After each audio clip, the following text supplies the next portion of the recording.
আব্বা, আব্বা তোমাদের এই অবস্থা কি করে হলো? কথা বলো আব্বা, কথা বলো আব্বা। মা, মা, মা তুমি আমাদেরকে ছেড়ে চলে গেলে আমি কি করে থাকবো? মা, কথা বলো মা, কথা বলো মা। বুড়ি, তুই এসছি বুড়ি, নাম জগৎ থেকে পালিয়ে যা। কেন মা? ওই শয়তান রোহন রাজা হওয়ার জন্য আমাদের এই অবস্থা করেছে।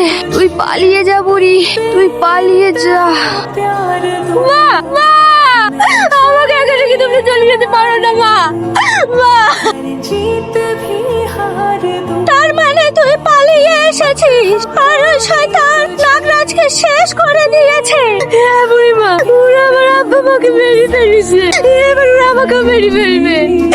আমি আর এখানে থাকবো না। তুই জানিস আমি এই নাগরাজ্য হাজার হাজার বছর ধরে পাহারা দিচ্ছি।